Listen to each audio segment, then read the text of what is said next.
Welcome to episode 12 of the Token Launch Masterclass. Today's topic is pitching Web3 native, how to speak the language of crypto VCs. Let's be blunt. I've seen too many brilliant founding teams crash and burn because they walk into a meeting and pitch their revolutionary protocol like it's a new SaaS app.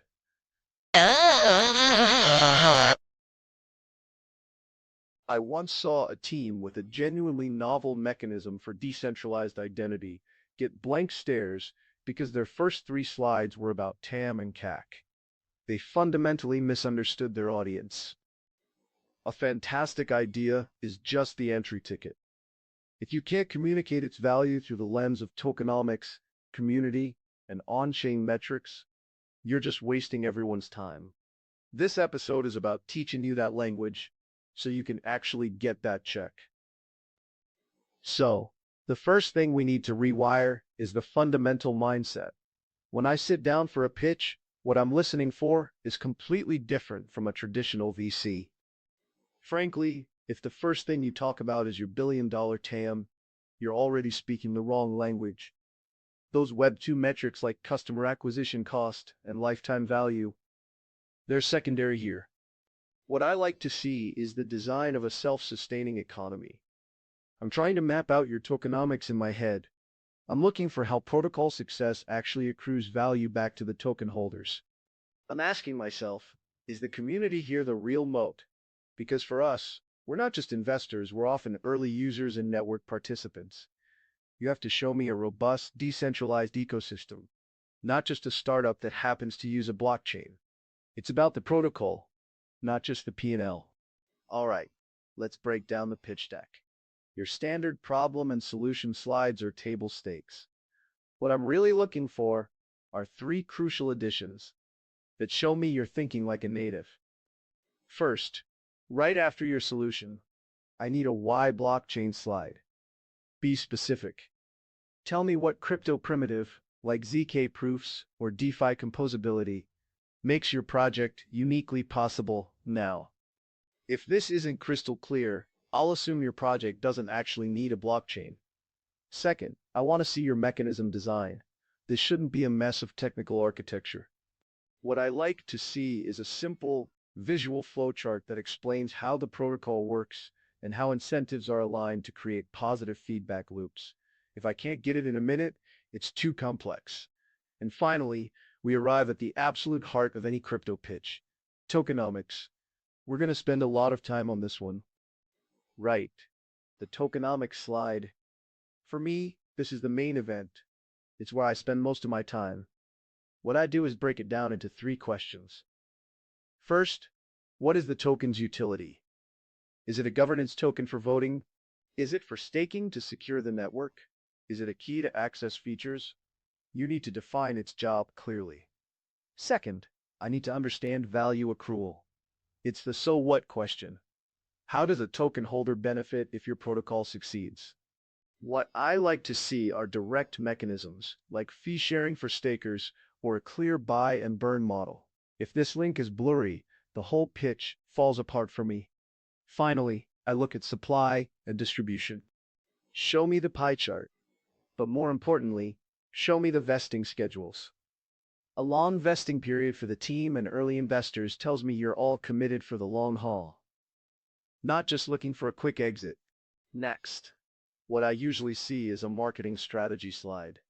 My advice, delete it. Replace it with community and go to market.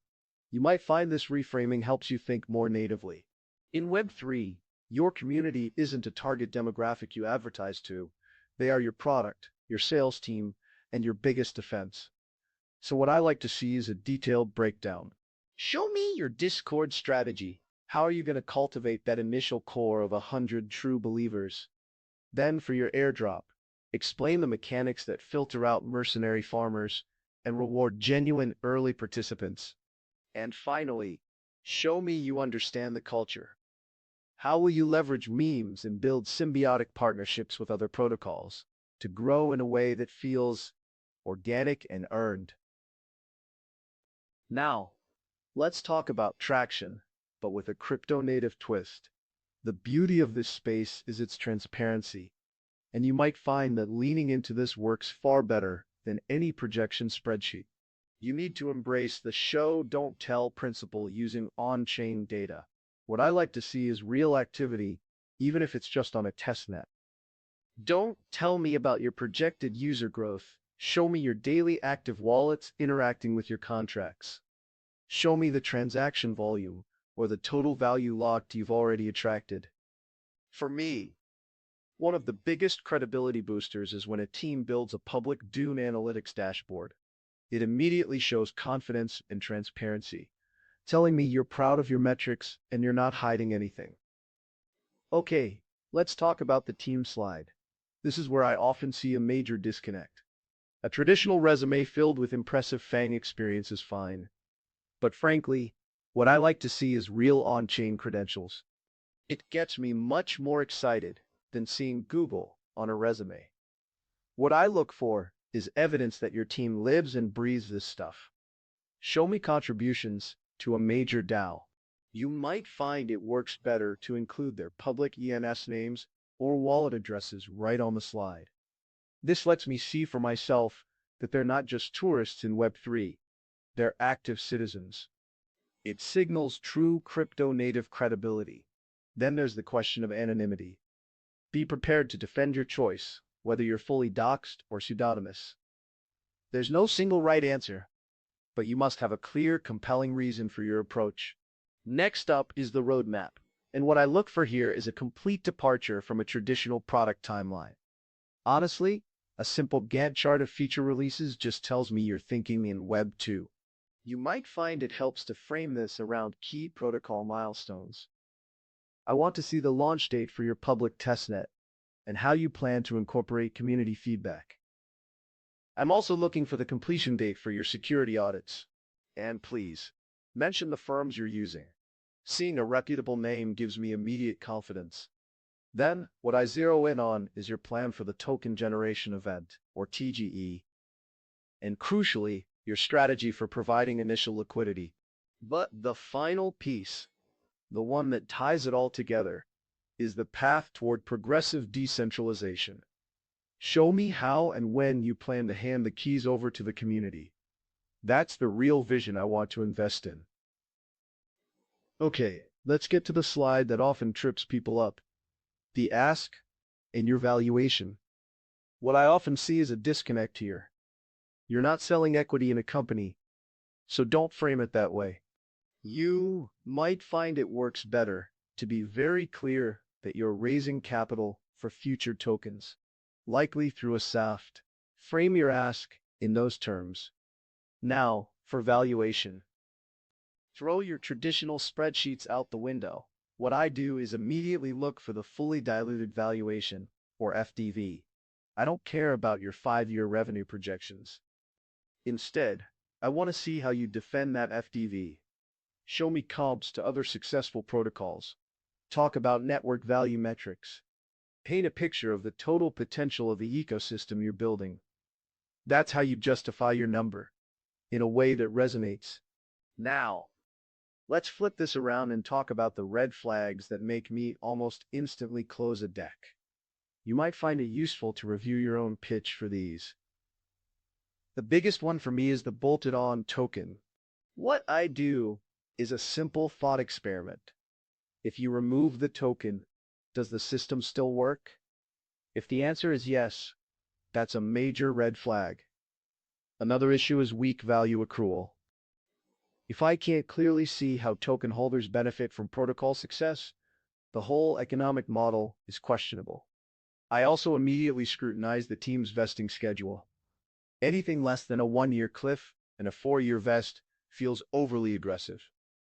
And please, don't gloss over security. Mentioning that your audit is in progress without naming a top-tier firm is a bad look. Finally, the language you use matters immensely. If your deck sounds more like a stock pitch than a technology pitch, I'm worried about regulatory risk, and I'm out. So, let's talk about the final piece, what I consider the real X factor, the narrative. After I've gone through all the tech, the on-chain data, and the tokenomics, what I do is take a step back and ask a simple question. You might find it's the hardest but most important part of your pitch. The truly legendary projects have a powerful, memorable meme that cuts through the noise. Think of how we talk about Ethereum as the world computer or Chainlink as the Oracle standard. It's that clarity that I'm looking for. Your job is to distill your complex mechanism into a simple, compelling idea that is incredibly easy to understand and, more importantly, exciting to share. This is the difference between building a product and starting a movement. So, let's bring it all together. What I find really separates the successful pitches is that fundamental shift from thinking in companies to thinking in networks. You have to master the language of tokenomics, showing exactly how value flows and accrues. You might find it works better to build your community before your product, treating them as your primary moat. And instead of showing projections, I like to see teams that leverage on-chain data to prove their traction.